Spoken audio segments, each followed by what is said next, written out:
And I know Mayor asked me to speak a little bit about a gift that he gave me, the seventh volume of Yechaveh Da'at, which is Rav Ovadia Yosef's teshuvos. Rav Ovadia Yosef has two teshuvos for him, two series of teshuvos of responsive literature. One is the Abia Omer, which are long letters which he wrote with halachic responses based on an exhaustive study of all the sources which he had available, which is probably all of them to that point. Then he has the Yechaveh Da'at. The first 6 volumes were based on radio shows he did. He put together, he didn't necessarily give them, usually his son gave them, but they were comprehensive but concise overviews of halachic topics, ending with a definitive conclusion, and they were broadcast over many years.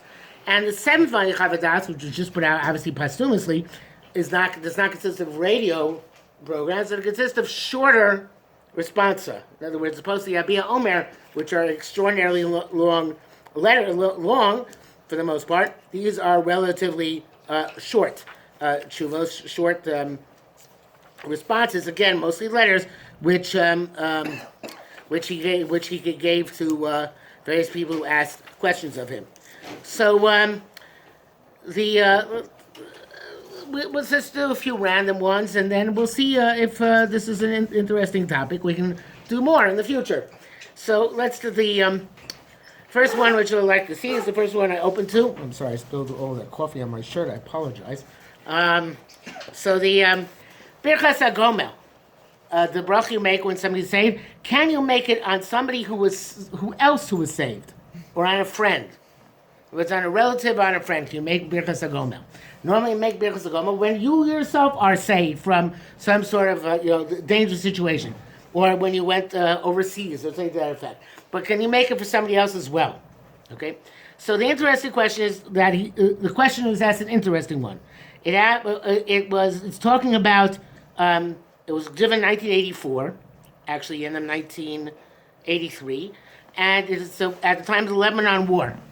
And there were soldiers from the Israeli army who remained alive after an explosion which happened in Tyre, in Lebanon, where they were fighting the PLO. Are their relatives and friends allowed to bench Gomel, to make the Birchas HaGomel, on the saving of their friends and relatives? Okay, so the friends and relatives allowed to make a bracha, or it has to be specifically the people themselves who are saved? So there's no doubt, of course, that the soldiers themselves have to make a Birchas HaGomel, because Gemara Bracha says that 4 types of people have to give thanks to Hashem and make the Birchas HaGomel. Those who go to sea, those who go to the desert, those who come out of prison, and those who are sick and came and were healed. So all these people are people in dangerous situations. And there's the Psak Halacha. And there's a famous Rosh Tevos abbreviation, which is given by the Shulchan Aruch, that V'chol ha'chayim yodu chasela, all those who are alive should give thanks to you. Chayim is Rashi Tevot. It's an abbreviation of Chavush, somebody who's imprisoned; Yam, somebody who went down to sea; Yisurin, somebody who suffered; Midbar, which is somebody who went into the desert. So Chayim it can be an acrostic for these four things which a person makes a bracha. So these people who came out of an explosion and were not hurt, they have to make Birchas HaGomel. So the it says one might quibble, because technically it doesn't fit into any of the 4 categories. The 4 categories are sickness, going down into the sea, going down to the desert, and coming out of prison. And in fact, he brings down from one of the from the Shulchan Aruch actually that it's best to make the bracha without Shem Umalchus, right? But without saying the name of Hashem. Nevertheless, he says that this can be included in the people in going down to the desert, because when they went to Tyre, which is in Lebanon, they went through deserts. In other words, they went on the road, and they went for meal, which is 1 hour and 12 minutes, and therefore they have to make a Birchas HaGomel when they come back home. That's an interesting thing. Sfardim, Yidot Mizrach, make a Birchas HaGomel, technically, anytime they go on a trip of more than an hour and 12 minutes. Now, this mean that anytime they go to New York and go back to Muncie, they should have to make a Birchas HaGomel. But it seems that has to be like a road in a kind of a deserted place, because a desert or a desert or sea is considered to be more of a deserted place as opposed to in a built-up area. So therefore, you wouldn't make a Birchas HaGomel. I don't think the minute is to make a Birchas HaGomel, even say if you go from New York to Baltimore. But in fact, even Ashkenazim might have an issue. We just don't do it. Generally speaking, Ashkenazim only make a Birchas HaGomel if they go overseas. If you fly inland in North America, nobody makes a Birchas HaGomel. Now, overseas is because you go over the sea. I've been told multiple times every time I've gotten on a plane to do Birchas HaGomel. Are you sure it's not Tfilas Haderech? Tfilas Haderech is when you get on the plane. Yes, that too. But When you come down to make a Birchas HaGomel? Really? When you go from back and forth to Florida, you make a Birchas HaGomel? Yeah. Okay. You're not Sephardi. Oh, whoa. You are partially Sephardi, aren't you? Maybe. Okay. Anyway, so there's a famous teshuvah of the Rogatchover. The Rogatchover who said that it's the people who go on the derech. They have to go. The Ochei Drachim are supposed to make the bracha of the Birchas HaGomel, and he was asked about flying in an airplane. And he said, no, you don't make a bracha on flying on an airplane, Birchas HaGomel, because there's a Gemara Chulin which says that if you find a nest, a flying nest, and the bird is schlepping its nest along with it from place to place, and there's no chiyuv, there's no obligation of shiur haken to send away the mother bird before you take the eggs or the chicks. Why? Because the Gemara says, derech avir lo ikre derech. It says, ki kore kansipor lefanecha baderech. If you see a nest of a bird on the way, right? So the Gemara says, yes, the derech means though on land. There's no such thing as derech ba'avir. So the Rogatchover, in his brilliance, he made that connection. He said, if it's not called a derech for the purpose of sending away the mother bird, it's also not called a derech in order to make Birchas HaGomel. So not even overseas. Not even overseas. So most poskim disagree, and most poskim should make a Birchas HaGomel. Geniuses of the caliber, the Rogatchover or that league, some of them don't make a Birchas HaGomel because of that hyper connection which he made. Rav Ruderman in Baltimore is also the opinion that based on that Gemara of the of Derech Avir Derech not to make a Birchas HaGomel, but the minig is as long as you fly overseas to make it. Okay, when you fly from Toronto, do you ever fly from Toronto to New York? No. Anybody here? By the Rogatchover, Rav, which sefer was that written in? Sofnas Panech. She'elos u'tshuvos Sofnas Panech. Yes. So according to the Rogatchover, he would only make a Birchas HaGomel if he finds a Shiloh HaKan nest? No. In a place where you be chayav to do Shiloh HaKan, that's the type of place qualifies as derech for Birchas HaGomel. So There was the qualifications of the so same. when does he make Birchas HaGomel? When he passes through a desert or through a or overseas in a ship. I don't understand. It's a very what's I'm looking for, a very exotic, I don't know if that's the right term, fascinating connection he makes, which is not a person, you and I would never make this connection. You have to be in the super genius category to make it. Okay, so what he did is like this. There's a halach of Shiloh HaKan, totally independent of halacha Birchas HaGomel. But halach of Shiloh HaKan, it says, the Torah says, Ki korei kansipor lefanecha baderech. You find a nest on the way, on the road. Then you send away the mother bird before you take the chicks or the eggs. Then the Gemara says, what's a derech? So the Gemara says, brings down psukim. It says, there's a derech, anosem bayam derech. Through the sea is also a derech. On the road is a derech. But in the air is not a derech. So if you found a bird flying with its nest, Or in our day and age, you found a nest on the wing of an airplane, and you were flying, and you want to do shluch haken. You don't do shluch haken on. You don't send away the mother bird for that. So that's the Gemara Chulin. The Rosh Hashanah said it came. Okay, I said okay. We have a Gemara Brachas about a totally different topic, which tells us about an obligation which you have to make a Birchas HaGomel when you go on a derech. Right? So the Rosh Hashanah says, well, but they're both these issues depend on the parameters of what is considered to be a derech. Right?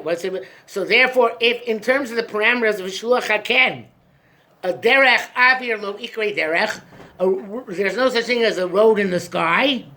There was a famous movie in the 1950s with Jimmy Stewart, No Highway in the Sky. So if you have no highway in the sky, so then you also have, for shluch haken, you also have no highway in the sky for Birchas HaGomel. Does that make it any clearer? Okay.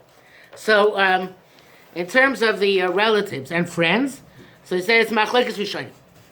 The Ramban in Toras Dovid, which is this book about all sorts of sicknesses and dying and olam haba, writes that a Talmud is allowed to make a Birchas HaGomel if his Rebbe is saved of some sort of dangerous situation. But just a generic person can't make a bracha for his friend. And he brings this down from the Rashba also, that even if your friend is chaviv alav kinavsho, he's precious to you like your own soul. Too bad. And he says, look at this. The Rashba says, "Kagon ishto shel yodav v'nisrapa." If your wife gave birth and she got healed, can't make a Birchas HaGomel. For your Rebbe, yes, but for a wife, So. What about your Rebbe's wife? That's a good question. Okay. But the Ramah says, not that way. That's a shulchan. The Ramah says that a person allowed to make Birchas HaGomel on his relative or his friend if he had anguish in his as a result of his friend's difficult situation, the Meiri says this way in the Bach, and others. Again, the arguments back and forth. And he wants to say Safik Brachas Laka. Right? It's a Safik Brachas, you're lenient. What does it mean to be a Safik Brachas? You're lenient. What does that mean? If you're not sure whether to make a bracha, You go. You don't say it. you don't say it. You don't say it. Lakel. That's called Lakel. Lachmir, there's one case which you machmir, which is the bracha deraisa of Birchas Hamazon. Very good. Okay. So therefore he says l'maisa not to make such a bracha. Now, but then he says, however, that there is a friend who had, if you haven't, now we don't do this. I don't know why. I have no idea why. But this is brought down in poskim, brought down in Gemara and poskim. If you don't see your friend for 30 days, you make a bracha. What bracha? Shechianu. You don't see your friend for 12 months, what bracha do you make? Chayei Ametim. When you're learning Rav Ovadia, you have to speak in Sfaradit. It doesn't work in Ashkenazi. So you have to make Chayei Ametim, that brought him back to life. For some reason, I've never ever seen anybody make either of these brachas. It could be my limited experience, but I've never seen it. So should I do it? I've seen it once. You saw it once? Someone did it to me. And it was over the phone. I don't know if that. Over the phone? That's a bracha vatala. Wait a second. No, it was a face-to-face. I'm sorry. That's face-to-face, okay. Wait, so should I do it or no? He says no. What? He says it's not the minute. The writer says it's not the minute to make the bracha on a friend after 30 days. And some achron, his name was the Talmud Lev. No idea what it is. Says it's because today we have sophisticated means of communications, and you probably know that your friend is okay even though you haven't seen him. And this is also based on a chidah, that if you're in touch via correspondence with the person, you don't have to make a shechianu when you see him. Nevertheless, he says, in our case, since these soldiers were in sakonas nefashos, and their friends and relatives are very happy to see them. And there's no doubt that there's such great simcha if they remained alive after this explosion. Therefore, if 30 days have passed and they haven't seen them, you can make a shechionu b'shem u'malchus. So because it's not the mincha, we're not allowed to say it? So yeah, but listen to what Rav Ovadia is saying. He's saying the fact that it's not a minhag means, okay, under normal circumstances, don't make the brachos. And the fact that the Birchas HaGomel, many people say not to, certainly the Svaradim, Ashkenazim, whatever, so the Eitot HaMizrach would say not to say the Birchas HaGomel. But both of these cases are a suffix. And here therefore it's a sfeika, it's a double suffix, which gives you two sides to be lenient. Now, what do I mean by that? In other words, really, in each case, there are valid opinions which hold make the bracha. But we're not going to have you say the bracha on the basis of one suffix. But here we have a sfeika which allows you to make a bracha. You see what I'm saying? Again, the minhag is not to make a bracha HaGomel for a friend. But it's a big issue. The minhag is not to make a bracha of shechionu for a friend. But it's a big issue. So therefore, when you have both aspects together, says Rav Ovadia, you can make the bracha. What are the two? It's a classic psak. What are the two suffixes? The suffix, whether you make a bracha for a friend or relative or only for yourself and your Rebbe. Right. Okay? And the other suffix is, do you make a bracha shechionu after 30 days? Or because we have sophisticated communications, you don't do it. But these are completely different things. One of them It's is true, for- but both of them come to bear here. But fake is like. It's not I a feel fake like fake. it's not what it No, is. it's not fake No, fake in the like, classic like, sense. Yes, it's really a suffix kaful. It's a double suffix, not a fake faker. Right. You're right, but very often the place can use the term fake faker even in the case of double suffix. But you're right. Technically speaking, it's not a fake faker; it's a double suffix. But he says on that basis, they shouldn't make a Birchas HaGomel, but they should make a shechionu after this year. Okay. Now he brings out at the bottom here that Rav Ovadia elsewhere says that you do make a shechionu. I'm seeing your friend. In other words, this tshuva, Rav Ovadia is saying, well, the minhag is not to, but elsewhere he says, well, you should. So therefore, the way I understand it is that Rav Ovadia held it's really not even a suffix. Really, you really should make the bracha. But, okay, there's some poskim will say not to. But therefore, in this case, so we have the other issue of HaGomel coming in, so therefore you should make the shechionu. Okay, now just one sort of topic. For Ashkenazim, we do make a bracha for relatives of HaGomel. If particularly a parent for a child. If a child was in a dangerous situation, and the parent was saved, so the parent makes the bracha for the child. If a woman gives birth, we don't make a bracha for the wife, but the wife herself is required to make the bracha. Now, it's not often done. I mean, it's not done in certain circles because it seems modern, but it's not modern, it's the halacha. Women are supposed to make a Birchas HaGomel in front of 10 men after they give birth, or after any other dangerous situation which they find themselves. Okay. How would you guys like that tshuva? Wait, 10 men? 10 men. Why a minyan? Because it's the Birchas HaGomel, it's the Davar Shebekdusha. It's supposed to be done specifically in front of 10 people. Yes?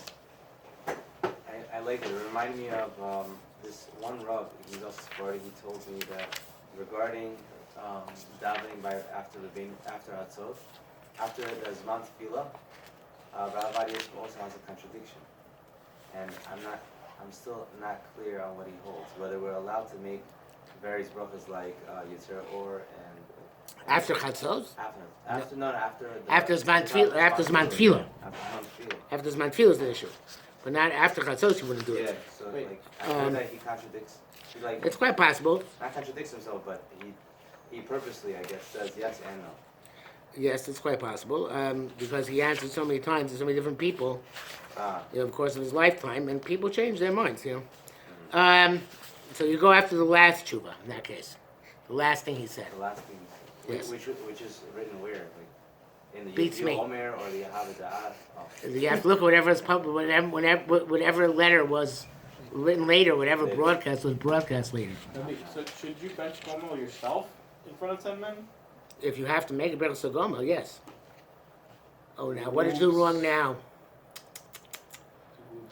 Oops. Okay, yeah, it doesn't work to do it by yourself. You can't do it by yourself. It's like Birsuma Nisa, publicizing miracles. It's got to be done in front of 10 people. Last year's accident. You never made in front of 10 people? I did it on my own. I didn't think you had to do it in front of 10 people. Should you It's do it again? embarrassing. Should I do it again? When's your last operation? When was my last? Sometime like a year ago now. Like right It's now. more than a ago? year, you shouldn't do it. It's like a korban, because Birchas is like a korban. And for a korban toda, they used to bring, Birchas is going to take place korban toda. And you have a year for a korban, for the bringing korban. So if it's more than a year, you shouldn't do it. If it's less than a year, then you can do it. So figure out when the last operation was. Just get into another accident. Yeah, chas v'shalom.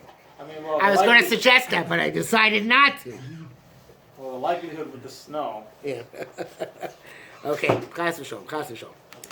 Okay, so that, by the way, just for the record, that was Simon Lamed Gimel. Now let's go to Simon Mem. Start with me today. Simon Mem is, Rav Ovadia has a question, but asked a question in 1981, Cheshvan, Tavshin Mem Beis. So that, so it's interesting now the way that he chose to answer this question, because this is a pretty broad question, and he published it in a newspaper. The question is, what is the halacha in terms of dreams? Do you have do dreams of substance that you have to take into account, or are dreams just full of lies? Okay. Now it's interesting that this is being asked as a halachic question, right? It's more of a hashkafic question, but let's see what he says. Didn't the Gemara more or less answer this already? And Yes. What's the question? Dreams, are they real? Do they count? Okay. So the Gemara Birchas Daf Lamed Aleph says if you see a bad dream on Shabbos, you're allowed to fast even on Shabbos, because of the fast to cancel a dream is best done on the same day. Okay. So now, what does the dream do? Rav Ovadia says, Rav Ovadia was a very rational person. He was not I'm sure he knew Kabbalah backwards and forwards, but he was not a Kabbalist in the sense that he took Kabbalah into account generally when passing halacha. As a matter of fact, in one of his first teshuvos, in the first volume of Yechaveh Da'at, the earliest ones, perhaps even the first one, but I don't think so, maybe early. First volume of Yechaveh Da'at is ordered not in arrangement of the order of Shulchan Aruch, but in order of months of the year. The first teshuvos in Yechaveh Da'at is about Chodesh Nisan. And one of the first teshuvos about Chodesh Nisan is about Birchas Ilonos, making the bracha new trees. I mean, new fruit trees as they start growing their leaves again in the spring. And he brings down, he was actually allowed to make a Birchas Ilonos on Shabbos. And he brings down that some Kabbalists said you can't make a Birchas Ilonos on Shabbos because of the Melacha Borer. Why the Melacha Borer? Right. Because you are separating the souls of the tzaddikim, which were reincarnated in the trees, from the trees and uplifting them to heaven. Okay, so the whole question there, Borer is really psolos mitoch ochel. This is ochel mitoch psolos, right? So it should be okay. But anyway, he brings down the Chaz of Sefer, says that people who mix in issues of Kabbalah, which is halacha, are transgressing, not literally, but figuratively, the prohibition of kilayim. Because kilayim, it says, don't make out lo tizrakar mechat kilayim pentiktash am le'am imenu. In other words, the Isser kilayim is called kadosh, right? Because it's something which is kadosh doesn't just mean holy, it's something which is removed from you.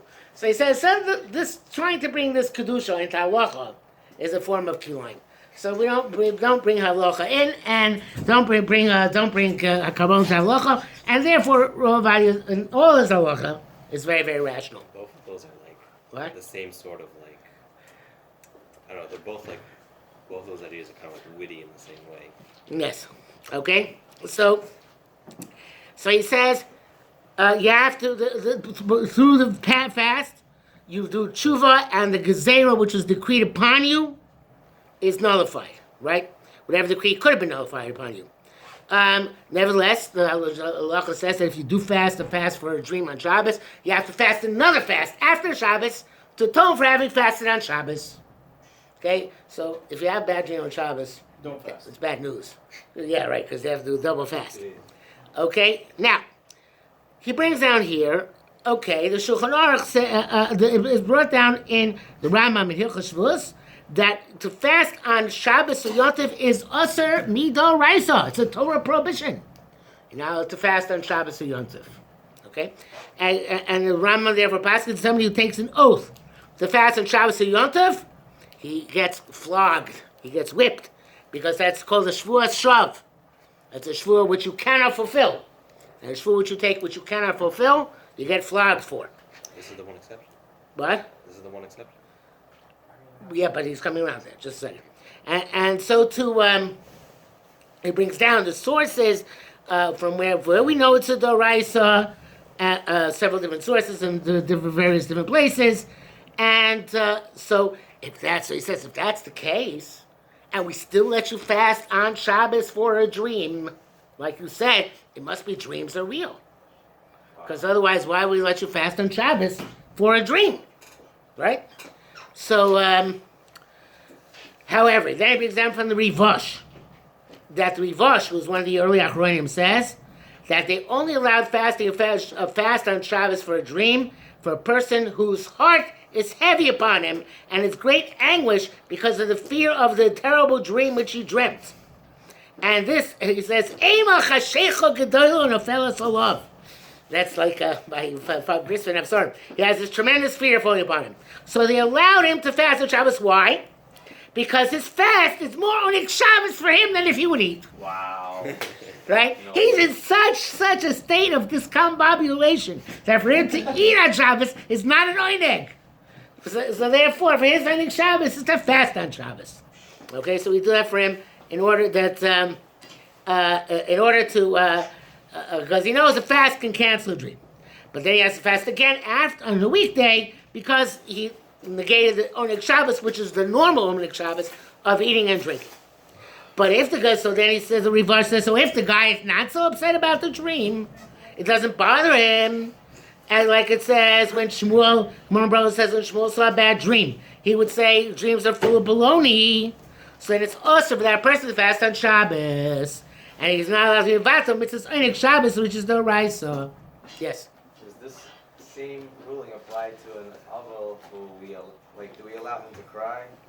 No, it's an interesting point, interesting issue, because the Avelus, crying Avelus is an act. When fasting on Shabbos is not Abstaining from acting. Abstaining from acting.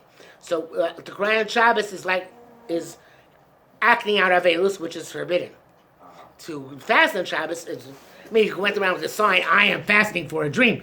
That's always something else. But the odds are I couldn't make such a sign because you couldn't make it before Shabbos. It would be more of an oneg still, right? Right? It would still be more of an oneg for that Avel. It could be, right. But the Avel is not, the separate issue on an Avel, even if it's oneg for him, not to do acts of Avelus, only to refrain not to do anything which indicates Avelus. Okay? And he brings down from other poskim, the Shloach Kodesh, who says also that you fast only if it's for your psychological issues, but if not, you're not supposed to pay attention to the dream. And he brings down other poskim who say that way. He brings down here from the Baal Medrash Kalpios. Only Rav Ovadia knows this for him. That he gave an eitzah, a suggestion to somebody who had a bad dream on Shabbos, that he shouldn't fast on Shabbos, but he should have more to eat and drink. He should have more on Shabbos, but he just shouldn't speak sichot Torah. He shouldn't speak idle chatter, and he should read Tehillim and learn Torah, and that's going to save him from the difficulty. And then he goes further. He says Chazal never pay attention to dreams, halachically, because the Gemara in Sanhedrin says if a person had anguish on money that he knows his father hid somewhere, he doesn't know where, and his father and Babal Hachaloim, the Gemara says the master of dreams come to him and says there's so and so much money, and it's such and such place, but it's Meiser Sheni money. It has kedusha. because they used to redeem Ma'aser Sheni. So, this is where the story took place. So, where it says, Divrei chalomos lo malnim lo moridim. Dreams don't matter, and therefore, you will find the money in that amount, in that place, and you assume that it's chulin. You assume that it's just mundane money. You don't have to assume it's Ma'aser Sheni money, and you can use them as you will. And this is brought down leHalacha and leMaaseh in many, many poskim. Okay, so then he says, brings down an interesting thing, which perhaps you know. There was a sefer from one of the Rishonim called Shilos of Teshuvos Min HaShamayim. Anybody ever hear of that sefer? One of the Rishonim, I forget who it was, I think it was on the Bali Tosis, he would leave questions under his pillow at night. You know, we don't have teeth for the tooth fairy, but he would leave questions. Isn't that a Vodazar? What? Isn't that a Vodazar? It's only a Vodazar if you actually believe there's a tooth fairy. If your parent gives you a quarter or $1, it's not a Vodazar. It's exploitative, but that's fine. So he says that so there's several things in the Shalos, and we used to find written answer in the morning. So put the question on this pillow, is to find answer in the morning. So, and several things, the halacha is machmir. So he brings down here that many achronim say, we don't pay attention to what the things which the Shilos of Teshuvos Min HaShamayim was machmir because they were chaloimus. And we don't paskin based on dreams. Okay? Now he says, why did he publish a strange article? And we'll see that if we continue with this series, we'll see other things like this. He says, because recently, 1982, it's been publicized in various media that 3 great rabbis saw in a dream that the Geula is imminent and Mashiach is coming right away. Does this sound familiar? This happens all the time.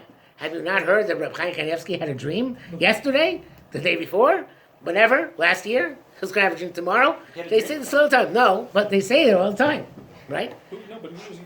He doesn't say who it was. It's probably it's a Kaduri or something like that. It says, we don't know how much truth there is in this rumor. But without knowing anything about these dreams, we have to yearn for the redemption. As we daven every day, that we yearn for the salvation. And so too it says in Masechet Shabbos that one of the questions they ask you after you come to the Beis Din on high is, Yeshua, did you yearn for salvation? And Chazal say that all the predicted ends of the Golus have passed, and now everything depends on Tshuva and Ma'asim Tovim.